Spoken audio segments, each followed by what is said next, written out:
ওকে, food ingredients সম্পর্কে আমরা কম বেশি সবাই জেনেছি ছোটবেলা থেকেই। এই খাবারে প্রোটিন আছে, এই খাবারে carbohydrate, fat, vitamin, mineral, water, এসব আমরা ছোটবেলা থেকে শুনে আসছি। তো এই যে ফুড ইনগ্রিডিয়েন্টস, আমরা বইয়ে হচ্ছে মেইনলি তিনটার কথা বলা আছে, তারপর আবার তিনটা চারটার কথা বলা আছে। মেইনলি আমরা সবগুলো একবারে লিখেছি। আমাদের ফুড ইনগ্রিডিয়েন্টসগুলো কি কি আছে? Protein, carbohydrate, fat and oils, vitamins, minerals, water, fibre and রাফেজ। Protein কেন দরকার? প্রোটিন আমাদের গ্রোথ অ্যান্ড রিপেয়ার হেল্প করে, helps in growth and repair. Carbohydrate, carbohydrate helps in producing energy. Fats and oils, এরা হচ্ছে hit and energy produce করতে help করে। Vitamins, vitamins increases immunity power, enhances chemical reactions. Immunity power কি? কোনো রোগ প্রতিরোধ ক্ষমতা। কোনো একটা ফরেন বডি যদি আক্রমণ করে তোমার বডিতে, দেখা যাবে যে এরা হচ্ছে কিল করতে পারবে, তোমাদের ইমিউনিটিটা বাড়াবে। আর কেমিক্যাল রিয়াকশনস, আমাদের বডিতে অনেক কেমিক্যাল রিয়াকশনস হয়, অ্যান্ড এটা হওয়াটা খুবই জরুরি, অ্যান্ড এটার এনহ্যান্স করে হচ্ছে ভিটামিনস। ওকে, এদের অ্যাক্টিভিটিতে হেল্প করে। মিনারেলস, মিনারেলস হচ্ছে বিভিন্ন অর্গানিক ফাংশনে, takes part in various organic function, help করে। আচ্ছা, ওয়াটার, ওয়াটার আমাদের বডির 70% হচ্ছে ওয়াটার, অর্থাৎ বডির যে ফাংশনিং সবটুকু ওয়াটার রেগুলেট করে। ওকে, সেল অ্যাক্টিভিটি রেগুলেট করে। তাছাড়াও টেম্পারেচার, বডির যে টেম্পারেচার, এই বডির টেম্পারেচারের ব্যালেন্সটা ওয়াটার করে। Fibre and roughage, fibre and roughage হচ্ছে ওয়াটার অ্যাবজর্ব করতে হেল্প করে। এখন এই জিনিসগুলো আমরা আরও ডিটেলসে দেখবো, আমরা জাস্ট জানলাম হচ্ছে এগুলো কী কী কাজ করে, একটা বেসিক ধারণা। এরা কি কি, এদের ডিটেলস আমরা এদের কোন কোন খাবারে, এদের সোর্সগুলো কি কি, কোন কোন খাবারে আমরা প্রোটিন, কার্বোহাইড্রেট, ফ্যাট, অয়েল এসব পাবো। তো এরা হচ্ছে কম্পোজড অফ হোয়াট, এগুলো আমরা দেখব। ওকে, তো আমরা শুরু থেকে শুরু করি। প্রোটিন, শুরুতেই আমরা শুরু করি হচ্ছে প্রোটিন। প্রোটিন হচ্ছে নাইট্রোজেনের, নাইট্রোজেনের একমাত্র source.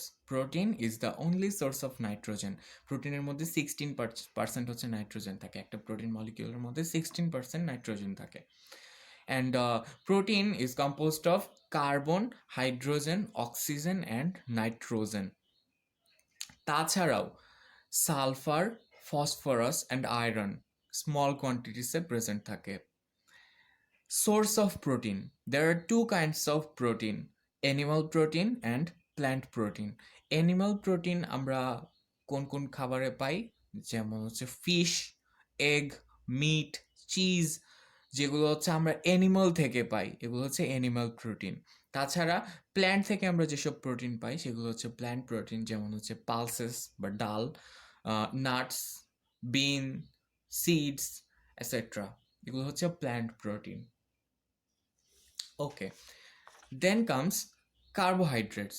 Carbohydrates are the main sources of energy. আমাদের যে এনার্জি আমরা পাই, আমাদের বিভিন্ন অ্যাক্টিভিটিসের জন্য আমাদের এনার্জি দরকার হয়, এই এনার্জিটা আমরা মেইনলি পাই কার্বোহাইড্রেটস থেকে।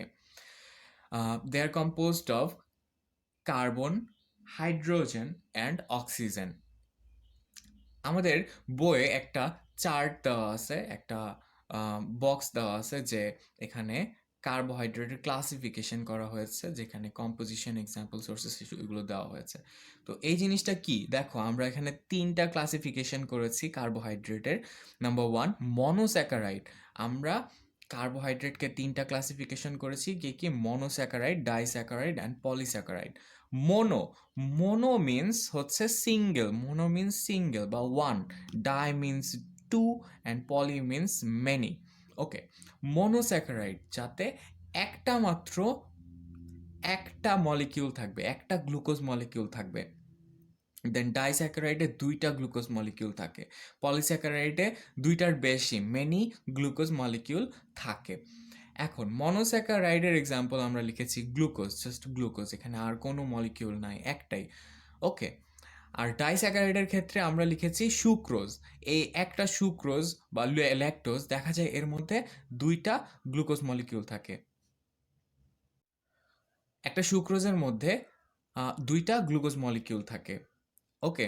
ল্যাকটোজের মধ্যেও ২টা গ্লুকোজ মলিকিউল থাকে। দেন পলিস্যাকারাইডের আমরা এক্সাম্পল লিখেছি হচ্ছে গ্লাইকোজেন। গ্লাইকোজেনের মধ্যে একাধিক গ্লুকোজ মলিকিউল থাকে। এখন মনোস্যাকারাইড আমরা কই পাই? হানি, ফ্রুট জুস এসবের মধ্যে হচ্ছে আমরা মনোস্যাকারাইড পাই। সুগার, মিল্ক আমরা ডাইস্যাকারাইড পাই। রাইস, আটা, পটেটো, গ্রিন ভেজিটেবলস এগুলোতে আমরা পলিস্যাকারাইড পাই। এখন আমরা এই জিনিসটা যে আলোচনা করলাম, এখন আমরা সুক্রোজ, ল্যাকটোজ, গ্লাইকোজেন এগুলো যদি ভেঙে দেখি, আমরা দেখা যাবে যে আমরা কলেজ লেভেলে যখন দেখব তখন আমরা এগুলো ভেঙে দেখব যে এদের মধ্যে কি থাকে। গ্লুকোজ, গ্যালাক্টোজ, সুক্রোজ সব আমরা ভেঙে দেখব কি থাকে। তো মেইনলি আমরা এখন যেটা মনে রাখতে পারি সেটা হচ্ছে মনোস্যাকারাইডের মধ্যে একটা গ্লুকোজ মলিকিউল থাকে, ডাইস্যাকারাইডের মধ্যে 2টা গ্লুকোজ মলিকিউল থাকে যেমন সুক্রোজ, ল্যাকটোজ, অ্যান্ড পলিস্যাকারাইডের মধ্যে অনেকগুলো গ্লুকোজ মলিকিউল থাকে যেমন গ্লাইকোজেন। আচ্ছা, দেন কার্বোহাইড্রেটের পরে আমাদের আসে হচ্ছে fat and oil. Okay, fat fat composed of carbon, hydrogen and oxygen. Main function হচ্ছে হিট প্রডিউস করা। It contains twice as many calories as carbohydrates and proteins. Carbohydrate এবং প্রোটিনের থেকে এখানে টুয়াইস মানে অনেক দ্বিগুণ হচ্ছে ক্যালোরি থাকে। ক্যালোরি জিনিসটা এখন কি? What is calorie? ক্যালোরি হচ্ছে measuring unit of energy in food. Measuring unit of energy in food. Okay, there are two types of fat. এক হচ্ছে ভেজিটেবল ফ্যাট, একটা হচ্ছে অ্যানিমাল ফ্যাট। তো আমরা আগেও যেভাবে ক্লাসিফিকেশন করেছি, ভেজিটেবল ফ্যাট যেটা আমরা প্ল্যান্ট থেকে পাবো, আর অ্যানিমাল ফ্যাট যেটা আমরা অ্যানিমাল থেকে পাবো। ভেজিটেবল ফ্যাট যেমন বিভিন্ন অয়েল, আমরা soybean oil, mustard oils, nuts oils, sunflower oils and corn oils, এগুলো হচ্ছে আমাদের ভেজিটেবল ফ্যাট। অ্যান্ড দেন ঘি, ডালডা, এগ ইয়োক এগুলো হচ্ছে অ্যানিমাল ফ্যাট। এগের মধ্যে যে কুসুমটা থাকে, এই কুসুমটা হচ্ছে ফ্যাট। ওকে, আচ্ছা, দেন কামস ভিটামিন। ভিটামিন কেন দরকার? ভিটামিন আমাদের ইমিউনিটি গ্রো করে। There are two types of vitamins. কি? Fat soluble vitamins and water soluble vitamins. Fat soluble vitamins কারা? Vitamin A, D, E, K. Fat soluble যার মানে হচ্ছে এই ভিটামিনগুলো ফ্যাটের মধ্যে দ্রবীভূত হতে পারে, ফ্যাটের মধ্যে মিশে যেতে পারে। ওকে, ফ্যাটের মধ্যে এই ভিটামিনগুলো মিশে যেতে পারে।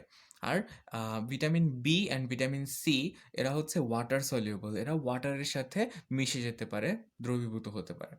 আচ্ছা, আমরা কিছু সোর্স লিখেছি যে ভিটামিনগুলো আমরা কোন সোর্স থেকে পাই। ভিটামিন এ আমরা পাই মিল্ক, বাটার, এগস, ক্যারট, তাছাড়া স্মল ফিশেস, এসবে আমরা হচ্ছে ভিটামিন এ পাই। ভিটামিন বি আমরা yeast, husking rice, red atta, peas etcetera এসবে পাই। আচ্ছা, ভিটামিন সি আমরা guava, pomelo, orange, tomato and other fruits, এগুলোতে ফ্রুটসের মধ্যে আমরা ভিটামিন সি পাই। ভিটামিন ডি আমরা milk, eggs, liver, dairy products এসবের মধ্যে আমরা ভিটামিন ডি পাই। And vitamin E and K আমরা vitamin A and vitamin D, তোমরা দেখো অনেকটা similar. Vitamin A and vitamin D আমরা যেসব খাবারে পাই, অ্যান্ড এই এ এবং ডি আমরা যেসব খাবারে পাই, ভিটামিন ই অ্যান্ড কেও আমরা সেই সব খাবারে পাই। ওকে, অ্যান্ড ভিটামিন সি আমরা ফ্রুটসগুলোর কথা মনে রাখবো, অ্যান্ড ভিটামিন বি হচ্ছে আমরা ইস্ট, হাস্কিং রাইস এসব আমরা মনে রাখবো। Okay, then minerals, water and fibre. Minerals minerals কেন দরকার? আমাদের বডি সেলস অ্যান্ড বডি ফ্লুইডসের জন্য মিনারেলস দরকার। মিনারেলস কি থাকে? যেমন ধরো ক্যালসিয়াম একটা মিনারেলস, তারপর ধরো হচ্ছে ফসফরাস মিনারেল, পটাশিয়াম মিনারেল। এগুলো আমরা কোন খাবারে, কোন ফুডের মধ্যে হচ্ছে আমরা এই মিনারেলগুলো পাই, এগুলো আমরা লিখেছি। আচ্ছা, দেন ওয়াটার। আমরা ওয়াটারের কথা তখনই বলে দিয়েছি যে ওয়াটার আমাদের বডি ফর্মেশনের জন্য দরকার। বডির 70% হচ্ছে ওয়াটার। দেন এটা হচ্ছে ইন্টারনাল বিভিন্ন ফাংশন কন্ট্রোল করে, ইন্টারনাল ফাংশনগুলো কন্ট্রোল করে। তাছাড়া হচ্ছে ওয়েস্ট প্রোডাক্ট, বডি থেকে ওয়েস্ট প্রোডাক্ট বের করে দেওয়ার জন্য ওয়াটার দরকার হয়। Then fiber and roughage. Fiber and roughage is mainly complex carbohydrates and they helps absorb water. ওকে, তো নেক্সটে আমরা দেখব হচ্ছে ফুড পিরামিড অ্যান্ড কিছু ভিটামিন ডেফিসিয়েন্সি ডিজিজ।